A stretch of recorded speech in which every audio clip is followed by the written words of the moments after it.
Greetings, everyone. Welcome to the Spring Symposium if you're just joining us now. So our presentation today is called Giving Spiritual Aid, the Rosicrucian Art of Distant Healing, or Distance Healing. That is giving aid over a distance. Now, by way of introduction, it's important to understand that there are several forms of what today is called energy healing. There are various alternative methods, and I know you're aware of many of them. In fact, some of you may even practice Reiki. You heard the word prana before, which also refers to the energy of the breath. Acupuncture is a form of energy healing, especially for pain relief. Crystals, massage, which especially moves the fluids in the body, the lymph, helps relax the muscles, ease pain. There's therapeutic touch, sound bowls, movement, and many others. Many are ancient in origin, while some have undergone contemporary refinements through various practices and practitioners. You might also be familiar with technological devices that use vibrational frequencies, and these also claim healing effects as a result. But as we also say in the order, students are free to test things out for themselves and see which modality they prefer. The order itself offers many specific techniques for healing, especially ourselves, but also in offering others spiritual aid. Today, we are going to really base this presentation on science, and you've seen that already in the previous discussions that we've had. The fundamental concept is that we live in a vibratory universe. All is in motion, all is vibrational. These vibrations exist at all levels of being, and we can best attune with higher rates of vibration via meditation. That is, we turn our consciousness inward and in stillness connect with divine intelligence, which is within us and always accessible to us. Consistent meditators begin to function at higher levels of awareness, even in the waking state. That is, you meditate daily. The order recommends at least twice a day, morning and evening before we go to sleep. You will find that your waking state is even more intuitive. You are more creative. You also notice synchronicities. These are all heightened as a result of our turning inward.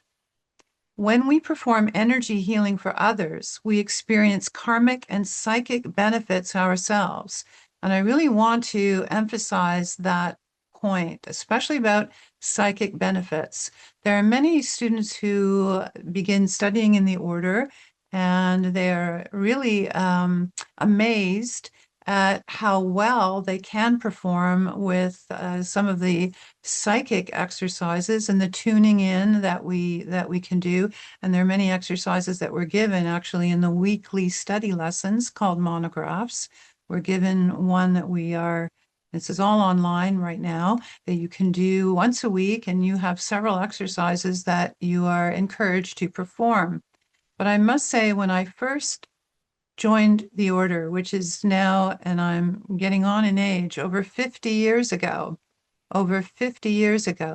there was an older frauder, what we call a brother in our group. He was in his 80s, and he said, well, you've just joined this organization. I think you should practice what we call absent healing, some distance healing. And you will find that when you do this, you will have some amazing intuitive experiences. And I was skeptical. I thought, no, that I'm not very psychic. However, it's amazing, really. Even waiting for the bus as a student, I was a university student then, and even as I was waiting for the bus, I could predict when the bus would turn the corner. I would ask my inner self, that is the cosmic or the divine. I was getting a little impatient, maybe. The weather's cold. When is the bus coming? And because I'd been practicing already some of these distance healing techniques, I began to notice my intuitive ability was heightened. So that literally one day I asked the question, when is the bus going to arrive? And my inner self basically said to me, when that person across the street crosses to the other side, the bus will turn the corner. And snap, just like that. As soon as I had that thought, I watched that person cross the street, get to the other side, and the bus turn the corner. So often when we ask ourselves questions, we do receive answers. Karmic benefits are something else.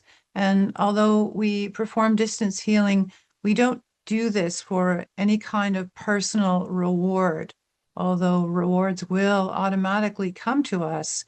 We do this out of a sense of service and deep compassion for others. And Rosicrucian students use precise methodologies. We employ both visualization and meditation, so attuning with the cosmic self. And we do understand in our order that attunement with the inner self is attunement with the cosmic self. These are one and the same.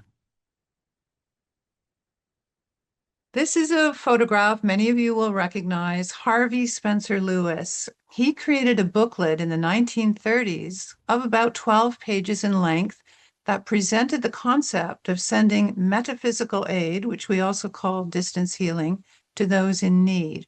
Metaphysical, meta, meaning beyond, beyond the physical. And this booklet had a specific title, Personal and Private Instructions in the Rosicrucian Art of Absent Healing. This instruction booklet was meant solely for members of the AMORC.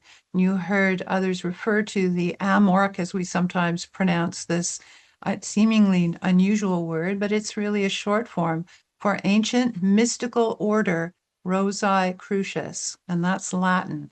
The Ancient Mystical Order Rosicrucius. And this booklet was meant for the members and students of AMORC for their private use in service to humanity. It describes the step-by-step method, special points, reminders, and the use of this art. When should we use it?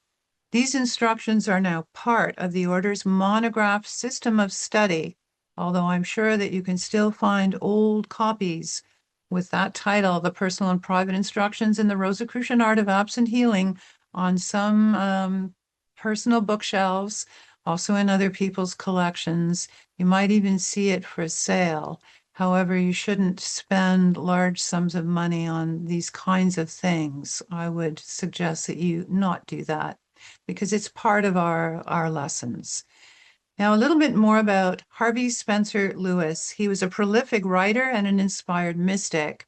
He was the co-founder and first imperator of the AMORC in North America. And here he is at his desk, and he specified times of the day to both send and receive aid from what was originally called the Cathedral of the Soul. Now we refer to it as the Celestial Sanctum.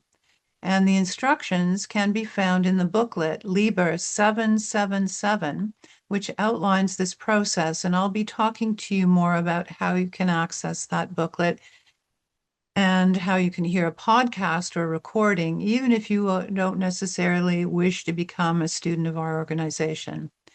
And you can contact a very high level of vibratory energy at any time.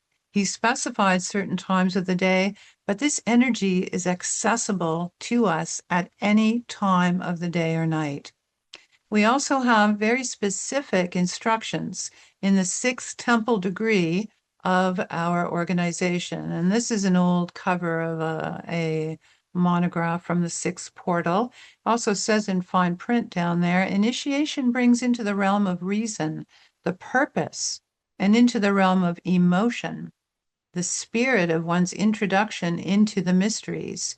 We are an initiatic order, and we enter these portals and we learn more specific techniques as we go through the degrees as we advance.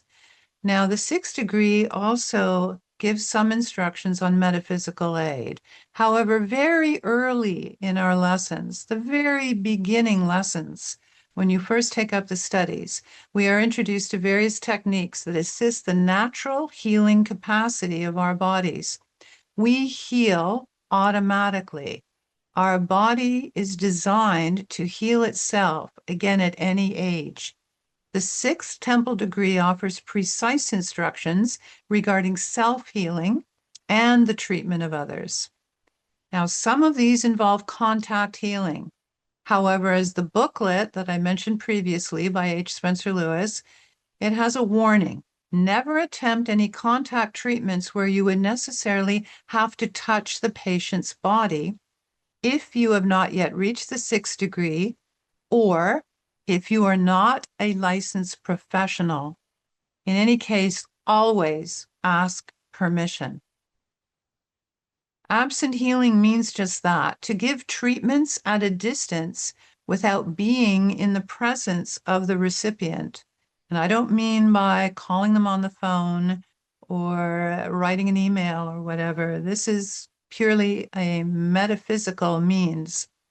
So what exactly takes place during absent healing?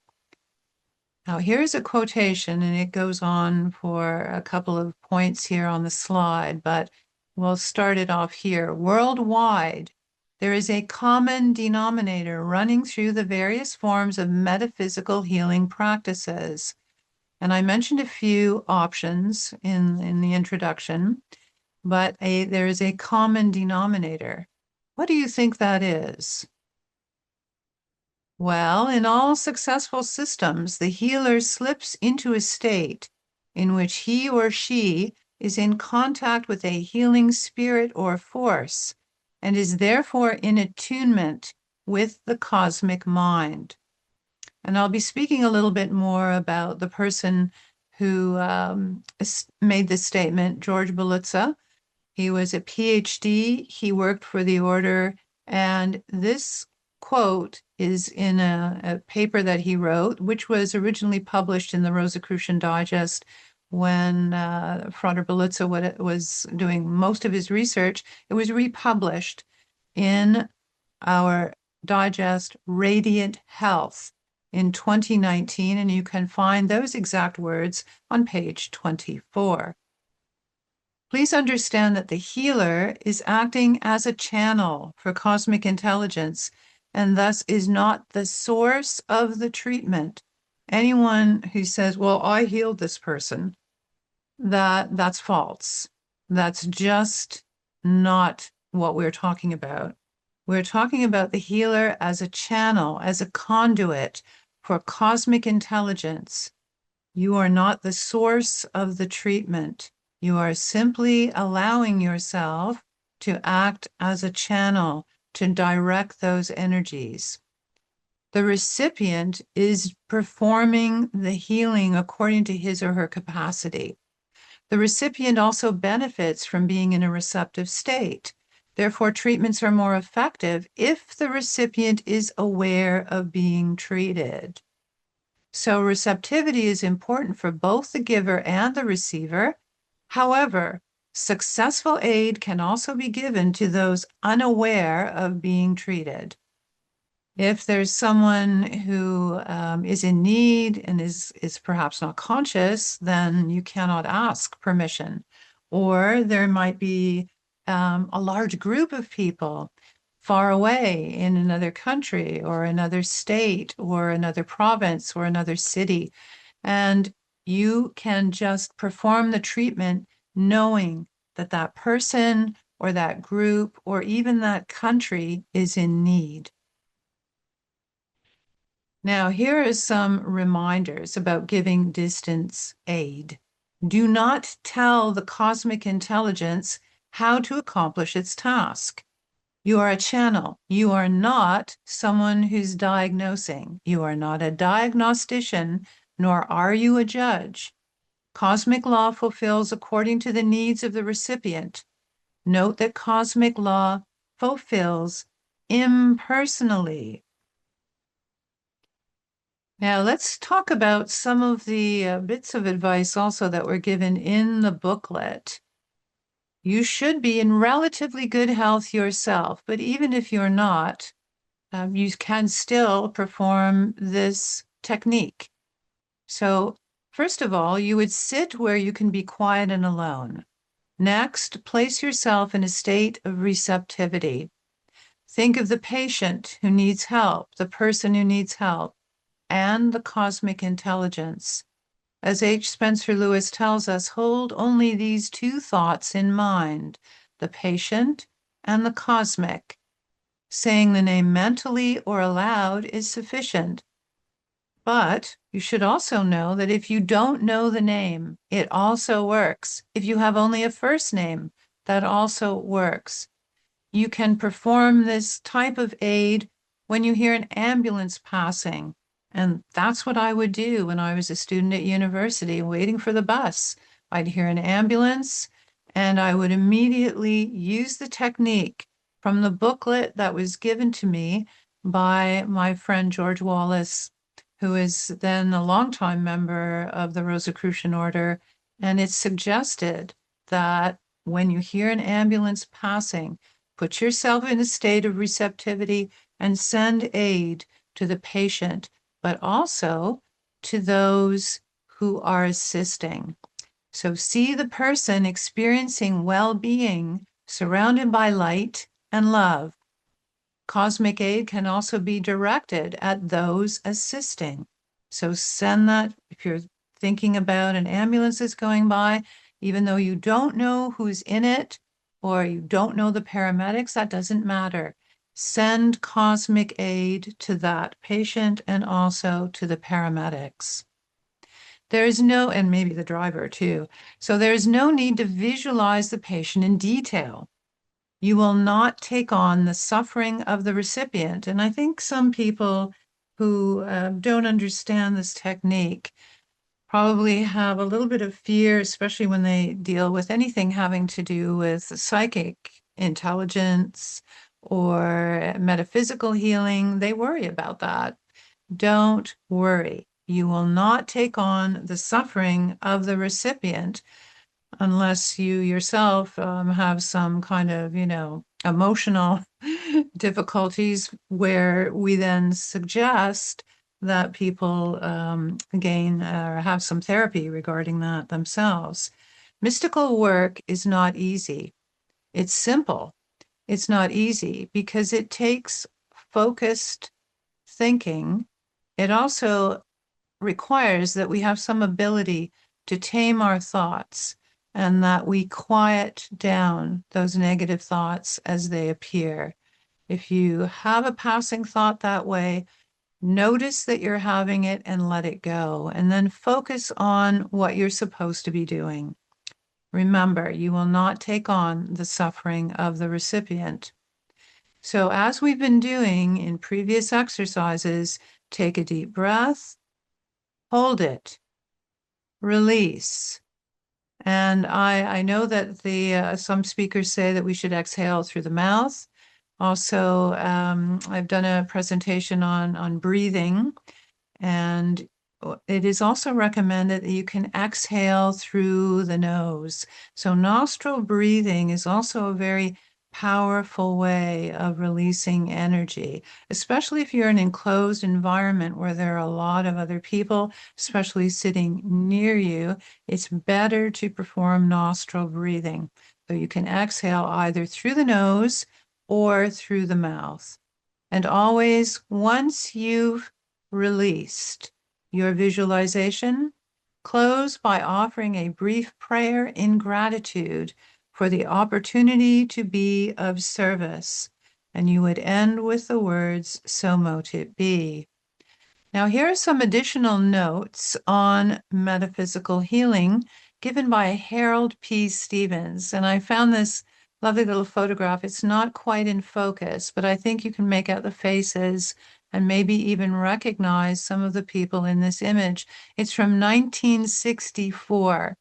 from the international convention, the world convention that AMRA held at that time in Rosicrucian Park.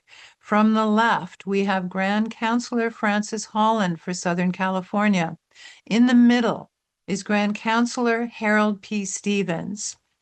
When I first became a student of the Rosicrucian Order in the mid-1970s, Harold P. Stevens was my Grand Counselor. He served Eastern Canada and Western New York. It was a large region. And occasionally he would visit us in our small town in Ontario. And he would give a discourse, and he was very inspiring. He would also, remind us from time to time that we shouldn't be shy about talking about the benefits that we've gained from our studies. And many of you will recognize here the younger image of the convention co-chairperson at the time, Dr. Lonnie Edwards, at Rosicrucian Park. This is really a touching photograph, since all of those persons have gone through transition. Now, healing refers to making whole. Thus, you do not need to know why someone requires aid. And in fact, details are best kept private, since wholeness is the focus, not the disease. And not all of us are very good at controlling our thoughts. And we might start focusing on, oh, this person has cancer. I should be focusing on that. Instead, focus on seeing the person whole. Do not focus on the disease. Remember, healing is about making whole. Now, you might be part of a committee giving aid, and many spiritual institutions, whether they're Christian, non-Christian, Muslim, Jewish, if they're even in the Far East, many of them maintain a kind of list where they have people on this list who are part of what maybe some people would call a prayer list. And you might have been invited in the past to do that for others. So if you're part of a committee giving aid and there is a list, there is no reason for saying the names silently or out loud. If there are a couple of people and you want to say those names, if that helps you focus, that's fine. However, remember, and this is what Harold P. Stevens recommends, the Council of Solace, which is a group in our order designated by the Grand Master. They meet every weekday. The Council of Solace may have thousands of names on its list at any given time, but spends only 15 minutes, approximately 10-15 minutes, sending aid at the Grand Temple. Finally, Frater Stevens uses the analogy of giving light to those in a dark room. And he says it doesn't matter if there are 2 people or 200 or 2,000 or why they need light. You are just flipping the switch. In other words, you're just setting the energies in motion. They exist. You're not creating them. You're using a technique by which you act as an instrument. Now, this brings us to the important question of night treatments. And the booklet by H. Spencer Lewis recommends that for colds or respiratory illness, it is important for the recipient to keep warm, covered, and resting in bed. And it's actually a good thing, not necessarily to get up so early in the morning, but stay warm and have that extra time in bed to help heal the body, to restore itself. So according to that booklet, H. Spencer Lewis recommends that the most successful period for treatments takes place between 2 and 3 a.m. in the time zone where the patient lives. In the time zone where the patient lives. Now, I'm living in the Eastern Daylight Time Zone at the moment in North America. And if the patient, maybe that's the best time, 2 and 3 a.m., I'll wake up at that time. I'm usually wakeful around 4 a.m., but then I go back to sleep. But what I did for the year in which I was taking chemotherapy, which was the year before last, I would get up at 4 in the morning in my housecoat. I would sit in a recliner and I would have the cat, our house cat, on my lap, and I would send metaphysical aid. I would send metaphysical aid out into the world. It was a very powerful technique. It not only relaxed me, but I found that it took my mind off what I was experiencing and helped me to consider others. So this is a recommendation. You don't have to do this, but it's been discovered that 2 or 3 in the morning in the time zone where the patient lives is really a very it's conducive because that person is usually asleep or at least relaxed and drowsy. So it's a particularly effective psychic period where the recipients are quiet, relaxed, asleep, or drowsy, even if they might be awake, or in hospital, where it's often difficult to sleep. If possible, it is particularly helpful to tell the recipient if he or she wishes. If he or she wishes, it's not necessary, but it's helpful to drink a glass of fresh cold water before bedtime. But you are not required to administer the water yourself. Again, we are talking about distant healing. But if someone comes to you and says, I'm aware that you have a list of individuals who need help, my mother needs assistance, or I myself need assistance, then the Rosicrucian student might recommend that you drink a glass of cold, fresh water before bedtime. I want you to, I was talking about transition a moment ago. Transition is a word that we use for death. Death is inevitable, but it's not the final end. As you've heard many times already, we are spiritual beings having a human experience, to quote Pierre Teilhard de Chardin. So transition is inevitable. Healing, however, is a natural process. It's associated with the patient's own capacity or ability to repair any damage that has occurred. So in some cases, death is the inevitable result of natural processes. Each cell seems to have a kind of a time clock. Cells divide and cells renew themselves at different rates within the body. The stomach lining, the gut, all of those cells renew fairly quickly. That's what also makes chemotherapy difficult for some recipients because it affects the digestive tract. So in knowing that, you can do things in adjusting your own diet to modify certain consequences. It's good to study medical literature to a certain extent so that you understand your body and how it processes its metabolites, the time cycle of various things. It's why we sleep at night too, because it's a period of restoration. And you know how you feel if you don't have enough sleep, for example. So balance is very important, whether it comes to ingesting either foods or liquids, sleep, exercise, work, all of these things, and play and laughter. Everything is within balance. Remember, though, that transition is inevitable. No one living being lives forever in its present physical form. Natural law is at work for all of us. Therefore, any system of healing that claims it can cure any illness is misrepresenting the facts.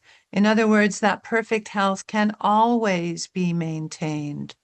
Some illnesses or conditions are the result of a person's long-term violation of cosmic laws. Others are simply the result of natural occurrences, cause and effect.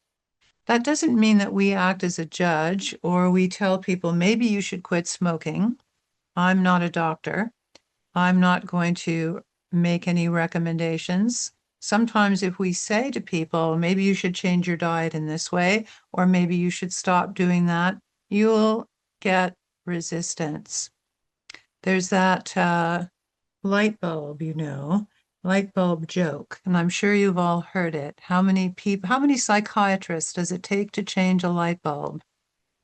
The answer is only one, but the light bulb has want to change. It has to want to change in order to make change happen. So I hope you're at least smiling. You will occasionally experience the fact that a person or even a beloved animal that you are treating will meet transition.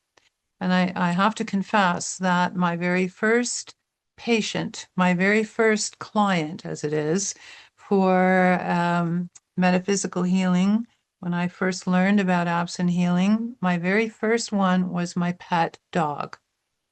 She was very old. She was ancient. And we could tell that she was beginning to suffer somewhat. She was having difficulty walking. She was a long-haired dachshund. She was a beautiful, loving animal. So my first patient met transition. But the important thing to understand is that your spiritual aid can ease the soul's inevitable departure. And we have a special meditation team. You can write to J.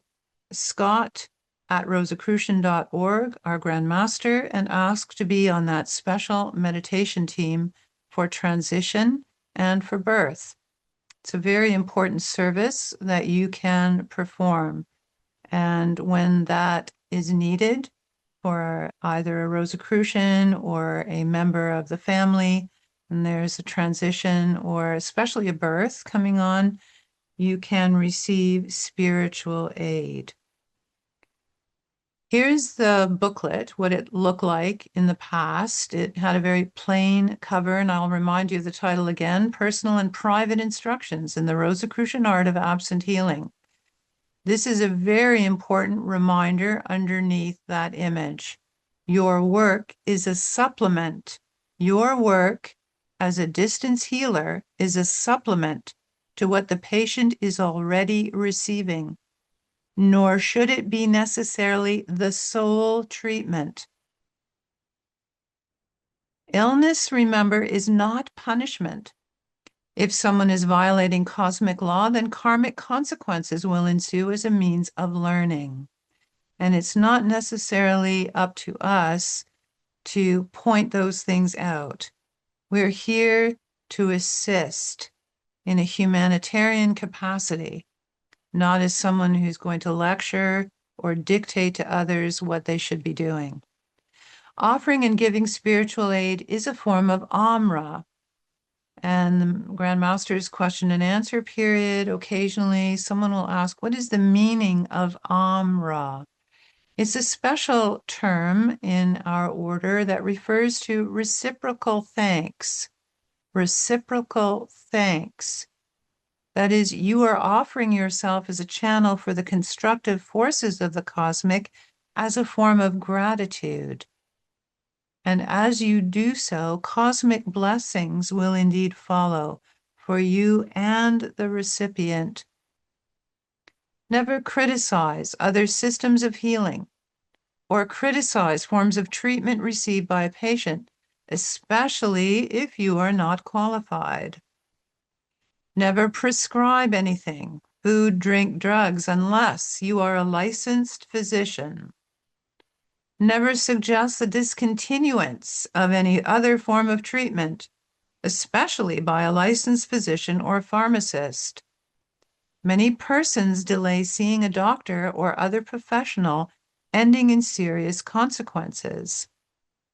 Do not wait until your situation or illness becomes a crisis or an emergency. Sometimes that happens, but if you begin to notice symptoms, go to a professional, a medical professional, but you can also ask for additional assistance through metaphysical aid or distance healing. This last point is crucial. As a Rosicrucian student, do not accept fees for absent healing treatments. Licensed, registered physicians or other professionals, like a registered massage therapist, etc., they charge for medical services and treatments, but they do not charge for metaphysical aid. Rosicrucian students can charge if they're a licensed physician or another professional, for prescriptions, whatever, pharmacies charge. They can be students of the order as well, but when giving metaphysical aid or distance healing, it's no charge. After all, cosmic energy is free to all of us. Again, about AMRA and the importance of anonymity. Now, many of you will recognize again H. Spencer Lewis, Harvey Spencer Lewis. So, beloved members of AMRA and dear friends who are attending this presentation, H. Spencer Lewis emphasized the karmic importance of remaining anonymous when giving aid to others. He understood the power of establishing an egregore, which really refers to a collective consciousness in aid of assisting others. Now, here's the Rosicrucian Code of Life. Number 6 says, isolate yourself for a moment every day, preferably in your sanctum, and send thoughts of love, harmony, and health toward humanity as a whole, particularly toward all those who suffer physically or mentally. Also ask the divine to assist them on all planes and to preserve them as much as possible from the ordeals of life. Number 9 in the Rosicrucian Code says, be generous toward those who are in need or less favored than you. Arrange things every day so that you do at least one good deed for someone else. Whatever your good deed, do not boast, but thank the divine for enabling you to contribute to the well-being of others. That brings us finally to the celestial sanctum attunement. The celestial sanctum exists at the highest level of vibration that each person is capable of envisioning. It is a collective consciousness. It's a very high rate of vibration. If you cannot easily visualize, just make sure you feel the positive vibrations generated. And you can have access to the Liber 777 instructions through a podcast, and you can hear Grandmaster Julie Scott and also Lonnie Edwards, Dr. Lonnie Edwards, reading from the Celestial Sanctum and the instructions, which is helpful if you want to meditate while you listen.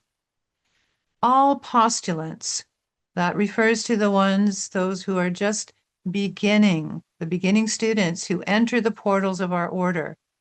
We are all invited to meditate, but especially to attune twice daily with the Celestial Sanctum as outlined in the booklet, Liber 777.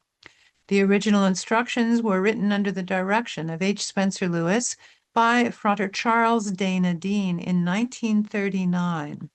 The booklet has been refined since then, but the basic instructions are the same. We are also, when we first enter the portals of the order, as students, we're given a daily chant or sound, a vowel sound that we are to do. You can intone the vowel sound for that day in a low voice. Mentally, if you're in an area where you can't say it out loud because you have family members or you're in an office, say the vowel sound either in a low voice, mentally, or aloud, while imagining that you are spiraling upward toward the infinite, as if you are being propelled by the vibrations of the word itself, as it is propagated throughout space. Then feel or see yourself in an ocean of light, an ocean that is the cosmic consciousness that pervades the entire universe. Now, many of us use this term, the cosmic. What does it refer to? It refers to the divine intelligence, It pervades all being, all space, time. We talk about cosmic law. So it constitutes all laws and principles that govern the various planes of existence, both material and spiritual. This beautiful image is a painting called Teclado Cosmico by Rosicrucian artist Nicomedes Gomez. The title translates as the cosmic keyboard and represents the vibratory nature of the microcosm and the macrocosm of the cosmic.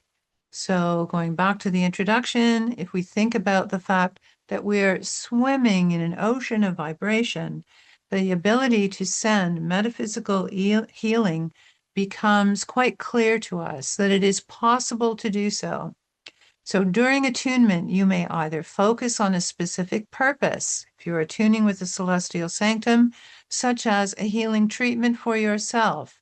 If it's for yourself, remain receptive so that you can attune with those high vibrations. If it's for prayer, that is in speaking to the cosmic, asking for assistance for others, for a country, then follow with a period of resting in a state of peace profound after the prayer. When we meditate, we have an active phase and a passive phase. In closing, offer your thanks for this ability to be of service. That's also very important that you express gratitude. So in the older booklets of Liber 777, which was sometimes combined with something called Cosmic Guidance, that is now a separate booklet, Liber 888, we have the benefits of cosmic attunement, and I'm going to list them for you here. Consolation. You could attune with the celestial sanctum for grief, someone who's experiencing it over a loss, or yourself, for sorrow, for bereavement, for disappointment in a goal not achieved, for peace in strife, restlessness, fatigue, for strength, to have strength if you feel like you're being tested in some kind of trial, temptation, illnesses, for fellowship, in loneliness, despondency, and depression. There are many people who live alone, and yet they're not lonely. Others, however, who are often deeply lonely. They're social beings. They need someone. They need someone to talk to. If you feel yourself in such a state, you can attune with the celestial sanctum for fellowship. Your loneliness will dissipate. Despondency and depression will also be lifted. It gives you this sense of joy. Embrace that. For health, for healing illness, weakness, or even error. If you want to change a habit that you have fallen into and you know that it's not healthy for you, or you want to change habits and replace an old habit with something new or different, you can attune with the celestial sanctum. For illumination, which provides inspiration, wisdom, solutions to problems or questions.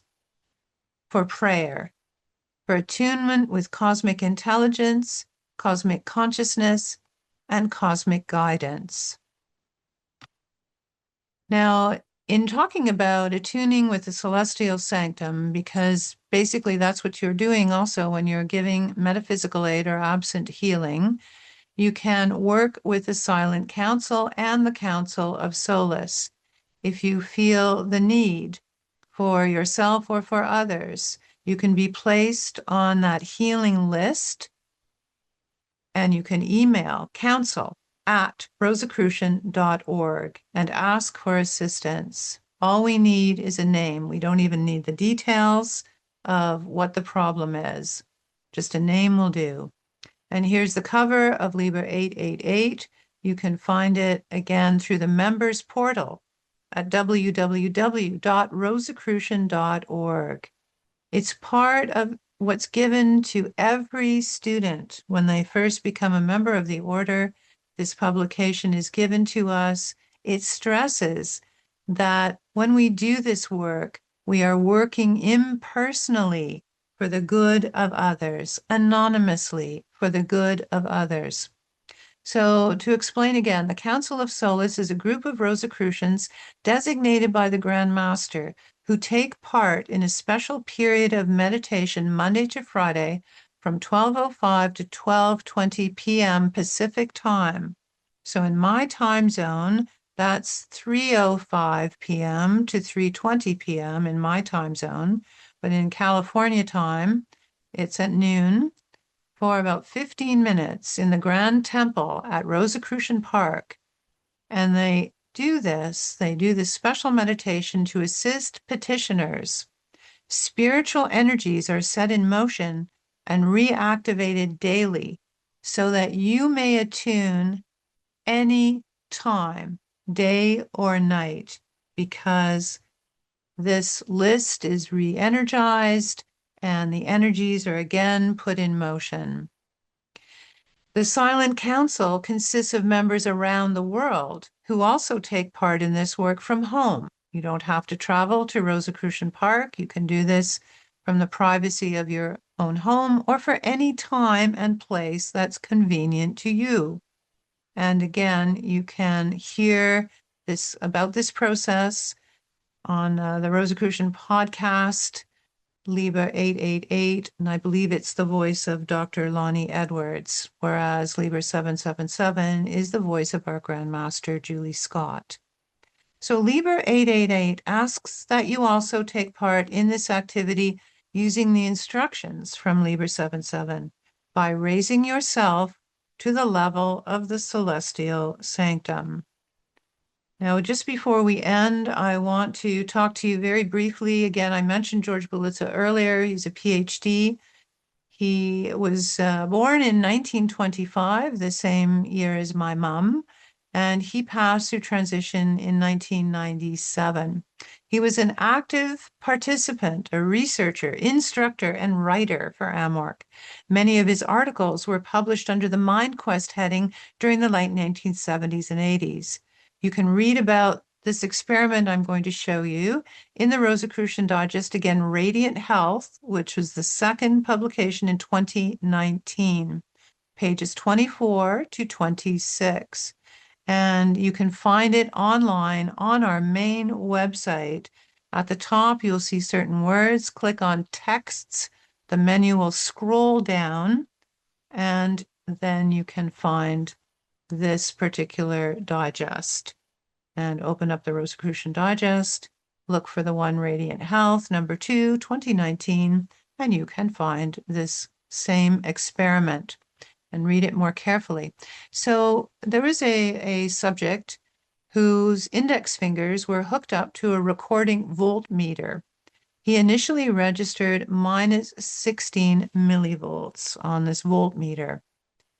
Normal potential for people is usually between the right and left hand. It measures somewhere in the range of -1 to -10. This particular subject was at -16, slightly more negative. The subject was told to place himself in a receptive state. Unknown to him, the Council of Solace began their treatment for this particular subject at 12:51 Pacific Standard Time at the time that this experiment took place, and I believe it was during the 1970s. The first treatment lasted 90 seconds, and there's communication between where the subject was, and he was separated. He didn't know that this was taking place, and there's a timed 90 seconds in which the treatment was offered, and the voltmeter registered zero millivolts, indicating a balanced state. Once the treatment ceased, the potential returned to -13, so slightly less negative than it was before. This was a demonstration of distance healing simply by using the mind. After a 15-minute treatment, the subject's voltmeter registered 0 millivolts, a balanced state, for half an hour. The treatment was 15 minutes. He was in a balanced state for 30 minutes. Subjects in these experiments were unaware that they were being treated. And there were other subjects also after this particular one who were treated in this manner. What did they say? They felt merely a state of well-being. So working with the silent council is important. And here's a brief quotation from Rumi. The light will come through and heal. This is our final short exercise. And again, when we're attuning with the celestial sanctum, it is recommended that we first perform a simple rite of lustration. Lustration is a cleansing ritual. So you can wash your hands in clean water. You can use soap or not. Dry your hands. Take a little sip of cool, clean water. Drink a whole glass if that is what you prefer to do. But it is symbolic of cleansing yourself externally and then inwardly. Then in a peaceful spot, close your eyes. Elevate yourself to the level of the celestial sanctum using the invocation from Liber 777, which our Grand Master uses, also Hugh McCaig in his meditations on Rosicrucian TV on YouTube, uses that invocation from Liber 777. Now, by the way, all of these are recorded in today's symposium, and you can find them on Rosicrucian TV in YouTube. So when you feel you have attained the proper level of consciousness, visualize the earth and direct your most positive thoughts to all beings. Concentrate on words like health, well-being, harmony, peace, and love. Then if you wish to assist others, visualize them before you, receiving whatever aid is appropriate for them.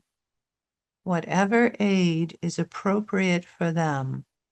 Finally, close confidently with an invocation by acknowledging cosmic law is fulfilling its work for all beings according to their needs.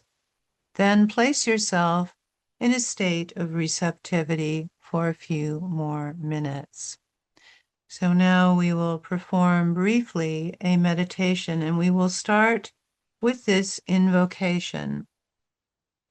God of my heart, God of my realization, infuse my being and cleanse me of all impurities of mind and body, that I may attune with the celestial sanctum in purity and perfect dignity. So mote it be.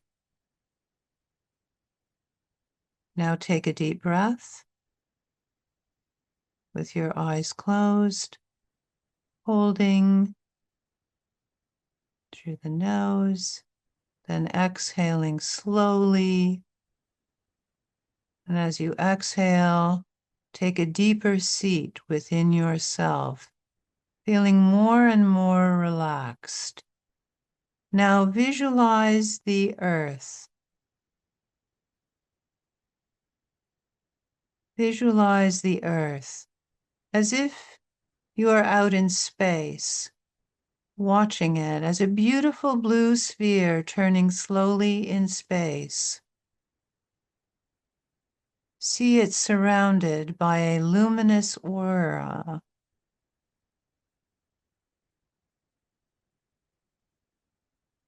Feel the vibrations of love, harmony, peace, and health, affecting all beings, all persons, in all countries.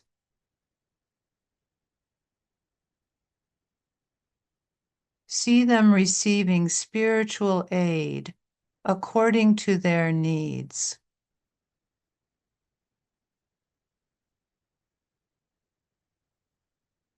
And say to yourself, I humbly ask the divine to send through me to the planet the healing forces of the universe, that there may be an awakening of the constructive, creative powers resident in the planet, that pain may discontinue and normal conditions return, leading to perfect and radiant health.